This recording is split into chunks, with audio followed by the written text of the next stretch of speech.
What indeed is our religious life? Welcome, Swagatham. As I just now mentioned, our only point of inquiry in this video is what is religious life, or what constitutes our religious life, or what is the sum and substance or the essence of our religious life. Everybody thinks of himself or herself one way or another as religious. We're all supposed to be leading a religious life, particularly in India. Religion is an important aspect, assumed to be an important aspect of human life. Yet, the strange thing is, if you ask people what religious life means, you will find them faltering and fumbling. As most people agree, religion is what we cherish most, and at the same time, religion is what we understand least. And my work through this YouTube channel, if you like, I hate to call it a channel, I'm not a YouTuber. Now let me call it my work through this YouTube outlet of thoughts, is to promote some clarity concerning fundamental aspects, whether it be of religion or of politics or of culture or life in general. Hence, this video, which raises a very fundamental question: what constitutes our religious life? Now, as a starting point, let me make a reference to what Jesus said. I have to say that though I make biblical references, the contents of my presentations are meant for universal application, universal relevance. Therefore, I advocate nothing parochial, nothing communal, nothing sectarian. As a follower of Jesus Christ, one cannot be sectarian, communal, or exclusive. Jesus was truly universal, and his main effort was to deliver the Jewish people from their self-imposed ethnocentric imprisonment and to open up the windows on humanity at large. The reason why he accepted none of the divisive, exclusivist labels that the Jews created and cherished. Jesus was quintessentially universal, and he was nothing if not universal. And I belong to that tradition, and therefore I cannot advocate anything sectarian or parochial, nor endorse anything which is partial to a particular group, whether it is religious or political or what have you. So then let's get some clarity on this. What does it mean to lead a religious life? Who is a religious person? Now, Jesus said that the hallmark of religious life, is that it is fruitful. You have to follow one step after the other. So let's be very clear that we follow each step of our argument as clearly, as perspicaciously as possible. So the hallmark, the proof that one is leading a religious life is that there is fruitfulness that corresponds to it. For example, in the 15th chapter of John's Gospel, Jesus says, I am the vine, you are the branches. If you abide in me and I in you, you will produce much fruit. All right? Now, the same idea was stated before Jesus by John the Baptist, who preceded Jesus by about 6 months. He said, produce the fruits of repentance. A tree that does not produce fruit will be hewn down, cut down, and burnt. In other words, this is negotiable. Are you leading a religious life? Then surely there will be fruits corresponding to religious life. Are you leading a worldly life? Then there will be fruits corresponding to your worldly life. Are you leading a futile life? Then also there will be evident signs of futility. As Jesus said, you shall know a tree by its fruits. Well, extending the argument a little further, you can also perhaps say that you shall know a tree, whether it's a good tree or a bad tree, by regarding whether or not it produces fruits. A barren tree is also a barren tree, but it is a bad tree, and therefore it deserves to be cut down and burned. So that's by and large the logic. Now, when Jesus says religious life is like the branches of the vine abiding in the vine, and to the extent that they abide in the vine, producing fruits, grapes in that context. All right. Now, these are obviously symbols. Now, let's unpack these symbols. When Jesus talks about the religious life as analogous to branches abiding in the vine and producing fruits, what he's actually doing is to put the emphasis on a relationship. And this is something that Tolstoy, in his book titled On Life, On Life is the title of the book, continuously argues. He says that the sum and substance of religion can be reduced to one word: relationship. That's not my argument. I'm going to say something else. With profound respect to Count Leo Tolstoy, I'm no one to compare myself to him or to question him. But I'm also entitled to limited intellectual freedom to undertake my own inquiries, which I do. But in doing so, I derive help from as many sources as I possibly can, without any prejudice whatsoever or without any pride. So I quite happily and gladly accept Tolstoy's insight that all of religion can finally be reduced to one word: relationship. But because I heed and I value the insights that Jesus Christ has provided, I would like to go one step further. And that is to say, and that is because Jesus said it, it's not only a relationship, it is also a fruitful relationship. That's the essence of the analogy Jesus provided, the analogy of vine and the branches therefore producing fruits. So this much is very clear.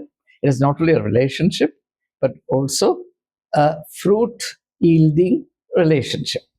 Now, this is exactly what we need to understand. Now, a relationship means two parts. I cannot by myself create a relationship. I can create relationship not only to human beings, but also to trees, birds, animals, events, books, distant, societies, cultures, not only distance of time, but also distance of space, so on and so forth. There's infinite scope for relationships. But the point is that a relationship to be normative, for a relationship to be healthy or robust, it is essential that it produces fruits. Now, let's take an instance. Say I enter into a job, I'm given a job, or I become a member of a church.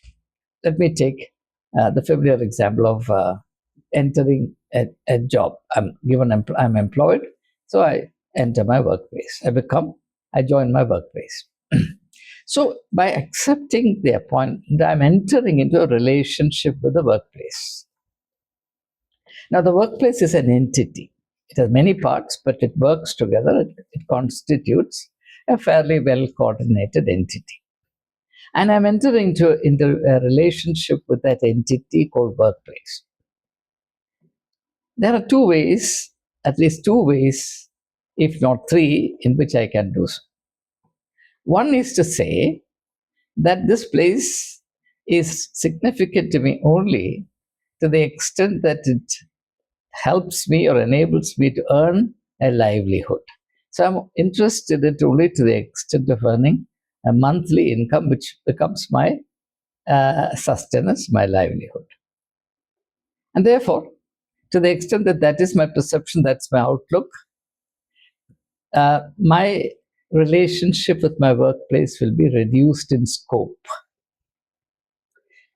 But there is another possibility, which is, yes, I've accepted this employment, and by virtue of my employment and job description, my role is limited to this particular activity. But I have a slightly different understanding of activity or action. Most people think of activity in mechanical terms. That is to say, the activity that comprises my work involves only the habitual, routinized, mechanical discharging of certain functions. If I'm a clerk, I process certain files and that's the end of it. But suppose I have a very different idea of action or activity, which is different from the mechanical, routinized idea of activity. Suppose I have a more spiritually valid and even philosophically valid idea of activity, which means only that which has an impact should be considered an activity. For example, if I just keep waving my hand in the air, it will not constitute an activity. It's a meaningless gesture. It's not an activity. On the other hand, if there is a mosquito sitting on my nose and I sort of swat it away, then it becomes an activity, but the activity of a limited scope because its scope is limited only to myself. But suppose in my workplace, I find myself in a situation where I know that a particular member of the team, people working in my workplace, is targeted unfairly and is being systematically degraded. And in my opinion, it's being done unfairly beyond the point of endurance. And I intervene. I intervene not because I'm interested in picking up quarrels, but because I'm interested in preserving and affirming justice. That's an activity because it has an impact which goes beyond my routine activities. And it has an impact that can actually, if carried out properly, patiently, proactively, it has an impact that will transform my work environment. And it can transform the work environment to the extent that my intervention, my action, communicates a message that if injustice is practiced on anyone, it will not be overlooked. And therefore, through my intervention, I create a positive state in which unknowingly people begin to respect the limits of justice and injustice. That's what I mean by an activity, something that has an impact which goes beyond myself, a beneficial impact that enhances and improves the general context to which I also belong. That's my idea of activity. So, I said a relationship involves two factors, myself and the other. And that relationship either can be passive and parasitical, as I mentioned, if I think of my workplace only as a place from where I earn my monthly salary to support myself and my family, then whether you like it or not, that's a parasitical relationship. I'm only interested in what I can get out of it. And in order to justify that, I carry out certain functions, because without that, there is no justification for my presence in my workplace, and therefore I do it. If it is possible to get a monthly salary without doing anything at all, then that may be my option, if that's my attitude to life. On the other hand, if I have a very dynamic and meaningful relationship with my workplace, and if my idea of work, my idea of being active is different from the routinized mercenary idea, then I have also an impact, a beneficial and transformative impact. It is this particular thing that's, from a religious perspective, called fruitfulness. Fruitfulness.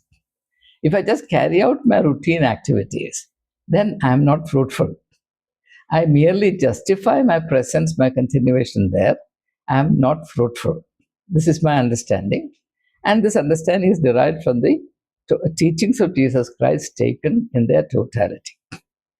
Now, in other words, when I act, I enter into a relationship with the given context, wherein through my relationship, I express something vital, something intensely human and intensely divine, because the secret of that longing to uphold justice in the context where I find myself cannot be entirely explained in terms of the human element in me, because the human element in me may also whisper in my mind, look, by standing for justice, by sticking your neck out, you'll be inviting trouble for yourself. If that man can target X, Y, or Z and make life miserable for him or her, then your turn may be next. If he perceives you, if the boss perceives you to be a sore thumb, then you could be targeted and degraded. So my inspired sense of self-interest might make me keep quiet. I'll do my work very faithfully, but I'll turn the other way. I look the other way and pretend that nothing of the sort actually exists. So then I become, in the metaphor of Jesus Christ, like the salt that has lost its saltiness.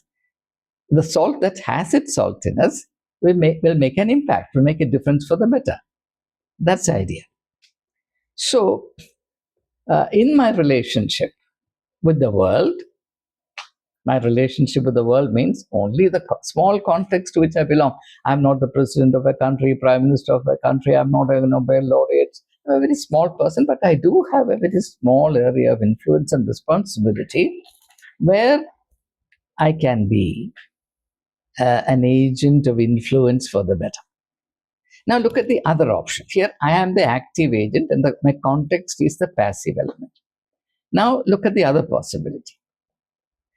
I am inactive, the context is active, but my workplace shapes me all the time. I have no mind of my own, I have no value system, I will accept anything, I'll work like a donkey, I'll behave like a doormat, people can walk over me, so on and so forth. Or I notice this instance of injustice. Rather than intervene effectively, I come back home and sit and brood over it. I meditate over it. Meditation. In which case, I am passive. The external context is active in me. But to the extent that I am passive, my meditating on that is of no consequence. And therefore, even though I'm deeply concerned about it, no beneficial change, no improvement happens on account of my being there. So, in the one instance, if I'm active, there is a beneficial change. On the other hand, if I'm passive and merely reflective or meditative, to the extent that my meditation does not lead to clarity of understanding and effective intervention thereafter, if my meditation is undertaken as an end in itself, as a purely subjective way kind of a state, then it's totally futile. So it's as good as my not being there, it's as good as my not meditating over it. It's also as good as my not having seen it. So these are the two possibilities. Either I am the decisive element in terms of my value system, my conviction, or as Jesus says, the light within me, or the context is more powerful and I feel overwhelmed by the context and I don't know what I can do about it. I feel totally helpless, insignificant. I come back home and I sit and brood over whatever happens in my workplace. These are the two possibilities. In the second instance, we may have all the good intentions in the world, but no good will come out of it. So Jesus says, the first is religious life, the second is not. You may be praying, you may be carrying out all kinds of religious rituals and rites, you may be adhering strictly and meticulously to all religious customs, practices. You'll be endorsing all the religious doctrines and dogmas. You'll be doing everything. But there'll be no religious life in you because your mere existence makes no difference for the better. Now here, let me bring into our discussion an insight that I've derived from Augustine, Bishop of Hippo, Saint Augustine. Augustine says that every new birth, the birth of a baby, is the coming in, the irruption. Irruption is outward, irruption of something unprecedented into the existing situation. In other words, every birth is, as he believes, a divine intervention in the status quo in order to bring about a difference, because that is how creation is taken forward to its fulfillment. In the letter to Romans, Paul says that the whole of creation is longing, it is groaning within itself. Why is it groaning? And he compares that to the birth pang that a woman experiences as she, or immediately before she gives birth to a new life. So the creation that God has envisaged is pregnant with possibilities, but these possibilities have to be manifested through each one of us. So every human being is an agent through which the birth pang of the whole of created order is given a new meaning and a new dimension. We are therefore not meant to be mere existences, vague presence in this world. Or to use an image from Soren Kierkegaard, we are not meant to be the bubbles that come and go, leaving no impact behind. We are not meant to be like the leaf that's withered and fallen, dry leaves that's then wafted away by the wind in the dark forest, never to be seen again. We are meant to be people with a beneficial impact. Of that, there is no doubt. And that beneficial impact, which is the proof, which alone is the authentication that God is engaged with the world. For example, John chapter 3, verse 16 says, God so loved the world that he gave his Son, Jesus Christ, only begotten Son, Jesus Christ, whosoever believes in him should not perish but have everlasting life. So Jesus was born as a mark, as an expression of God's love for the world. The same is true with the birth of every human being. If you read this particular possibility in the light of the Bible as a whole, indeed in the light of humankind's spiritual awareness, this is the supreme awareness that the birth of every human being is God's series of interventions in the condition of humanity and in the condition of the world.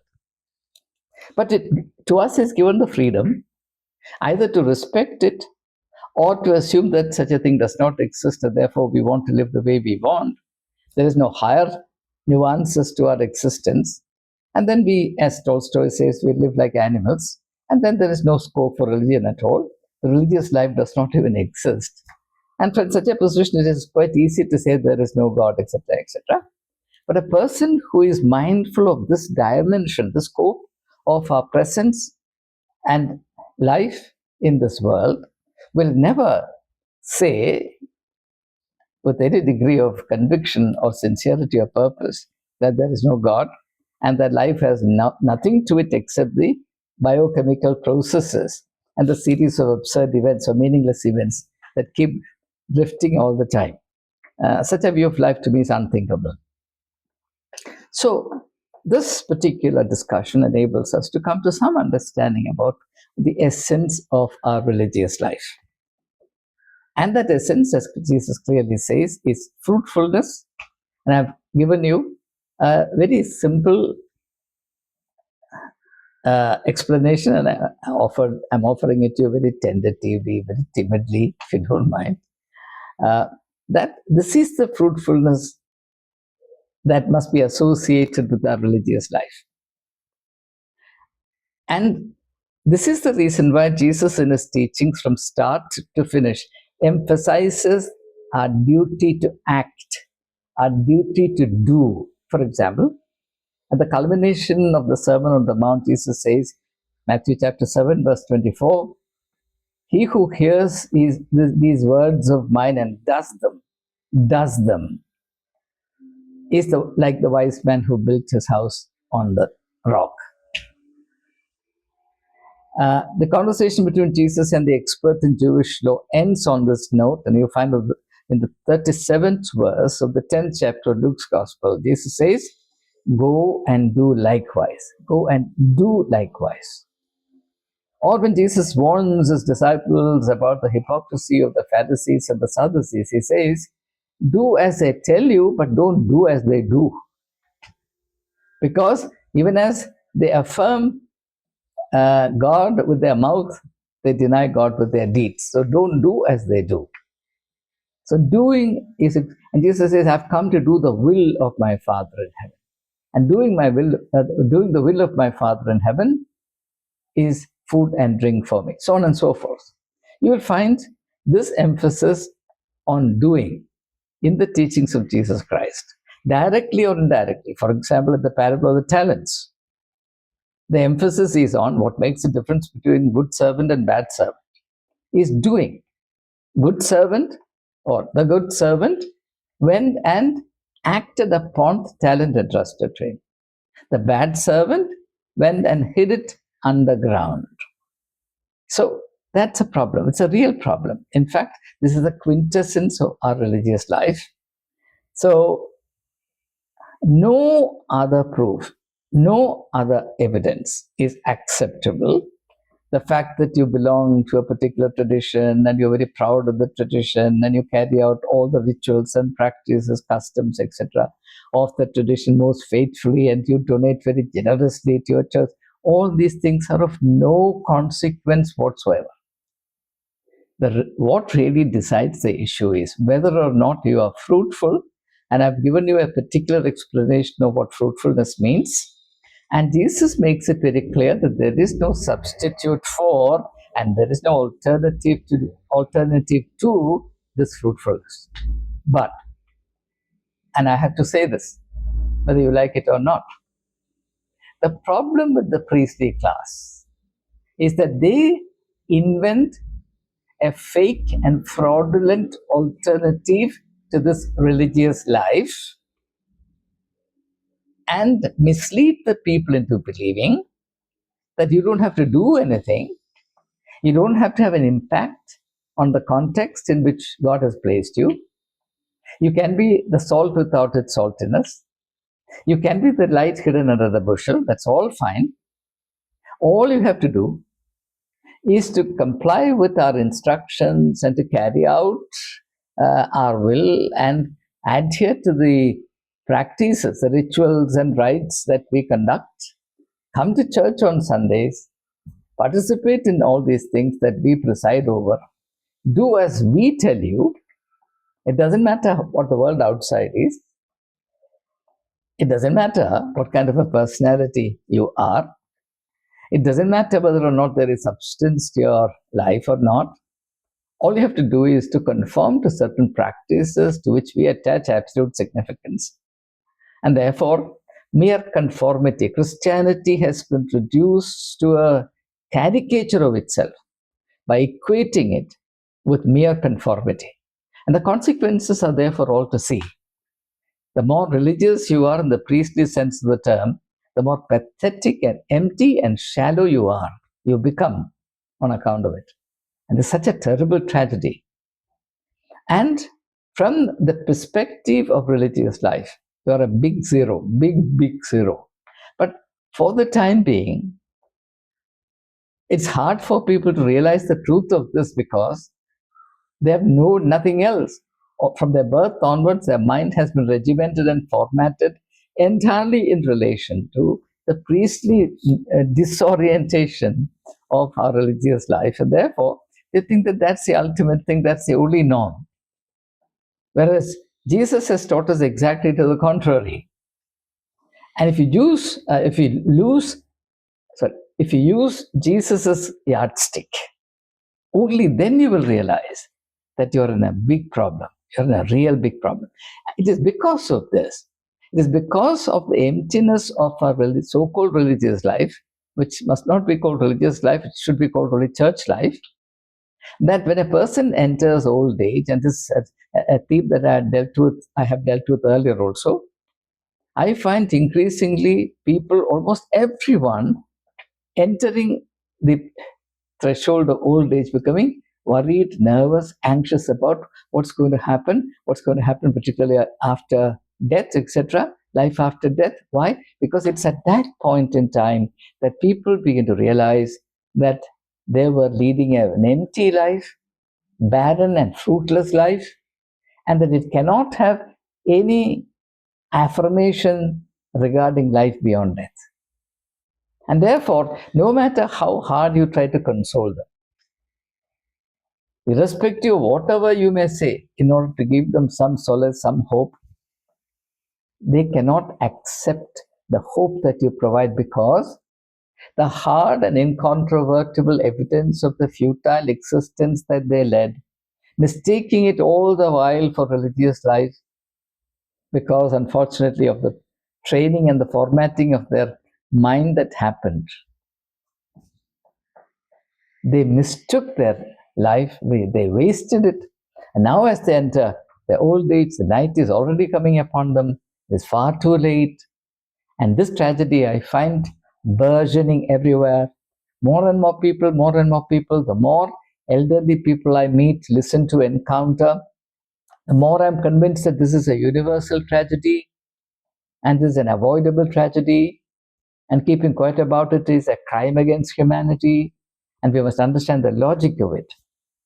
And it is because our religious life has been maintained at a level of barrenness and futility, fruitfulness, without ever bothering to realize the terrible disservice we were doing to ourselves. Ironically, as a matter of tragic irony, ironically, precisely because we were far too religiously zealous. It's because of our religious zeal, church zeal, that we forgot to live our religious life. And the religious life that we find in Jesus Christ is beautifully summarized by John in his Gospel. The Word became flesh and dwelt in our midst, full of grace and truth. There's an impact. Dwelt in our midst, full of grace and truth. Time has come for us to ask ourselves, what kind of impact do we have? Would anyone say about me, would anyone say about you, that he or she dwelt in our midst, full of grace and truth? Or would people say, well, look at him, look at her, lived entirely for himself, herself, and now that he is dead and gone, good riddance of bad rubbish, harsh to say this, will anyone really miss any one of us? Shouldn't we ask that question? I'm sure about one thing. If we are bothered to live our life fruitfully in the sense or light in which Jesus Christ taught and manifested that idea, incarnated that idea, our relevance to the world around us will remain undiminished. But we must lead this religious life in spirit and truth, not because we want to be remembered, but because that's the very purpose of our existence. We have been placed in this world entirely for that purpose, for no other purpose. So that is where my conviction is, that's my understanding, that's the best I've been able to understand through years and years of reflection and study of especially the teachings of Jesus Christ, as well as a few other spiritual traditions, a very, very small, novitiate kind of way. And I submit these insights to you in humility, praying that you would be able to make far better sense of these insights than I have been able to. Thank you, and see you soon.